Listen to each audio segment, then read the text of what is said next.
નમસ્કાર ખેડૂત મિત્રો, જય જવાન જય કિસાન। આજના ડુંગળીના બજાર ભાવની સંપૂર્ણ માહિતી મેળવીશું। ચેનલમાં નવા હો તો ચેનલને સબસ્ક્રાઇબ કરી લેજો। હાલ કેન્દ્ર સરકારે ડુંગળીની નિકાસબંધી કર્યા બાદ ડુંગળીના બજાર ભાવમાં સાવ ઘટાડો જોવા મળી રહ્યો છે। જે ડુંગળી 700-800 રૂપિયા વેચાતી હતી એ જ ડુંગળી હાલ અત્યારે 200-250 થી 300 રૂપિયા સુધી વેચાઈ રહી છે।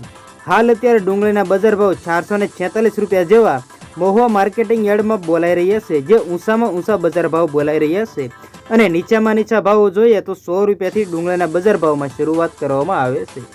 જે આ એક નિકાસબંધીના કારણે ડુંગળીના બજાર ભાવમાં ઘટાડો જોવા મળી રહ્યો છે।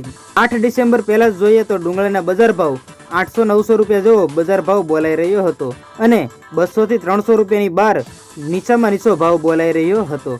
જે હાલ અત્યારે ડુંગળીના બજાર ભાવ 100 રૂપિયાથી લઈને 446 રૂપિયા સુધી બોલાઈ રહ્યો છે। તો એમાં ડુંગળીના બજાર ભાવમાં ખેડૂતોને બજાર ભાવ 300 થી 400 રૂપિયા વધીને 400 રૂપિયા સુધી મળતો હોય છે। તો આ એક ડુંગળીના બજાર ભાવમાં કેન્દ્ર સરકારે નિકાસબંધી કરી તેની સીધી અસર જોવા મળી રહી છે। તો આવનારા સમયની અંદર કેન્દ્ર સરકાર નિકાસબંધી ખોલે તો આવનારા સમયની અંદર પણ ડુંગળીના બજાર ભાવ ગગડીને 800-900 રૂપિયા સુધી પણ પહોંચી શકે તેમ છે। નહીતર આવનારા સમયની અંદર પણ ડુંગળીના બજાર ભાવ ઘટે તેવું લાગી રહ્યું છે।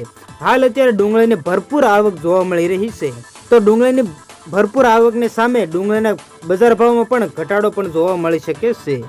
જો કેન્દ્ર સરકાર નિકાસબંધી ખોલી દે તો આવનારા સમયની અંદર ભરપૂર આવક હોવા છતાં ડુંગળીના બજાર ભાવ ગગડીને 700-800 રૂપિયા સુધી પણ પહોંચી શકે તેમ છે। તો બસ આજની તે આટલી જ અપડેટ, ફરી મળીશું નવી અપડેટ સાથે। ત્યાં સુધી બન્યા રહેજો ખેડૂત ખબર યુટ્યુબ ચેનલમાં।